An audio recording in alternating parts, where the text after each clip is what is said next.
আসসালামু আলাইকুম। আপনারা জানতে চাচ্ছিলেন যে তালাতে আমরা মাটি কেন দেই। আশা করব ভিডিও শেষ পর্যন্ত দেখবেন, তাহলে আমরা যে তালাতে মাটি কেন ব্যবহার করি জানতে পারবেন। তো আমরা মাটি কেন দিই এ কথাটি বলতে চাচ্ছিলাম আপনাদের। সেটা হচ্ছে, মাটি আমরা ব্যবহার করি এই জন্যই যাতে ঘরকে ঠান্ডা রাখা যায়। আর ঘর ঠান্ডা, আপনারা অনেকেই যেমন আমাকে যে ভাই কমেন্ট করেছেন, আসলে ওই ভাইয়ের বাসা হচ্ছে ময়মনসিংহের দিকে। আপনাদের ওই দিকে আমরা গেছি, ময়মনসিংহে অনেক জায়গায় ঘোরা হয়েছে, বিশেষ করে ফুলপুর থাকতাম গিয়ে আমরা। তো আমরা ওইদিকে দেখেছি টিনের বাড়ি বেশি, আর আমাদের হচ্ছে এইদিকে মাটি ইটের বাড়ি বেশি, টিনের বাড়ি একদমই কম, মাটির বাড়িটা আসলে বেশি। তো মাটি দেই কেন? মাটি না আসলে তো কিছুই হবে না। তালাতে ব্যবহার করে হচ্ছে তালের তীর ব্যবহার করে, আমরা তীর বলি। তালের কাঠ হচ্ছে একটা ধরপড় করে কাজ করি না, 10 পিস বা 15 পিস করে আমরা কাজ থেকে বসে থাকি না, এই জন্য আমার কাজ আগে ছিড়ার পরে সেটাতে আমরা কাজ নিয়ে বসে থাকি না, সেট করার পরে ওটার উপর কাবারি মারি, বাঁশের কাবারি বাতা আপনারা বলেন। এগুলো মারার পরে আমরা এটার উপরে মাটি দিলে ঘরটাকে ঠান্ডা রাখে, ঘরটা ঠান্ডা থাকে। হয়তো আপনারা কোনো দিন মাটির ঘরে থাকা দেখেননি আমাদের। আপনারা মাটির ঘরে আমরা থাকি, মাটির ঘরেতে ঢুকলে এসি রুম বুঝেন তো।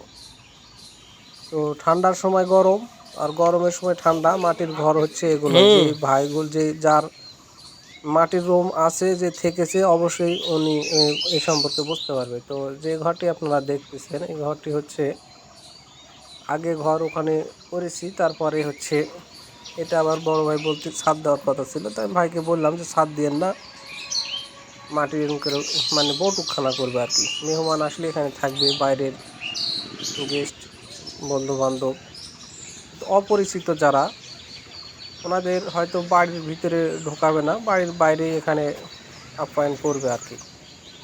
তো এই ভালো রাখা হাদিসে বর্ণনা আছে যে সব প্রত্যেকটা বাড়িতে একটা বটুকখানা থাকা জরুরি। কেননা অন্য মানুষ সেখান থেকে আপনার বাড়ি প্রবেশ করতে পারলো না। তো বাটাম আপনারা দেখতেছেন, রোয়া মেরেছি, নতুন তালের রোয়া, বাটাম মারতেছি। বাটাম হচ্ছে ইউক্যালিপটাস। তো ঘরে সেট করতেছি আমরা সিমেন্টের টিন ব্যবহার করতেছি। সিমেন্টের টিন এর আগে আপনাকে যে ভিডিও দিলাম আপনাদের, সেটা হচ্ছে দেখাইছি সিমেন্টের টিনটা কীভাবে সেট করি, আর কি টিন দিলে আসলে ভালো টিকসই হবে। তো আমরা এই পুরো কাজটাই হচ্ছে টিন দেওয়া আছে, আনোয়ার শিট দিয়ে কাজ করেছি, আপনারা দেখতে পারতেছেন। তো এটা সবচাইতে বড় কথা, সেটাই বলা হয়নি আপনাদের, যে আমরা আনোয়ার শিট ব্যবহার করেছি ঘরকে ঠান্ডা রাখার জন্য।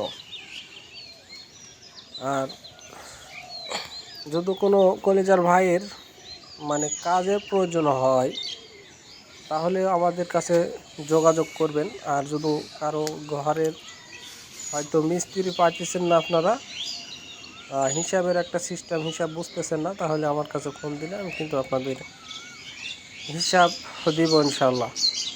তো ভিডিওটি সামনে গেছে, অবশ্যই ভিডিওটি শেয়ার করবেন, তো আপনার শেয়ারের কারণে অন্য ভাইয়ের উপকারে আসবে, প্লাস আমি এখান থেকে কিছু কাজের সিস্টেম হবে। তো আমি সিমেন্টের টিনের উপরে কালার মটকা লাগিয়েছি। কালার মটকা লাগালে আসলে দেখতে অনেক ভালো লাগে। সিমেন্টের টিনের উপরে সিমেন্টের মটকা ব্যবহার করতাম, নারকেল গাছের গোড়ায় মটকাটা পারফেক্টভাবে মিলে না, চাড়া ওঠা থাকে, ভিড়ে না, ফাঁক হয়ে থাকে, পানি পড়ার ভয় থাকে, অনেক সময় দেখা যায় ফাটে যায়, ডিল করতে ফেটে যায়। তো অনেক সুন্দর লাগতেছে সিমেন্টের টিনের উপরে কালার মটকা দিয়েছি, অনেক ভালো লাগতেছে। হ্যাঁ, আপনারা এইভাবে কাজ করবেন, খুব সুন্দর হচ্ছে, দেখতেও ভালো লাগতেছে। আশা করি বুঝতে পেরেছেন। ধন্যবাদ। আসসালামু আলাইকুম।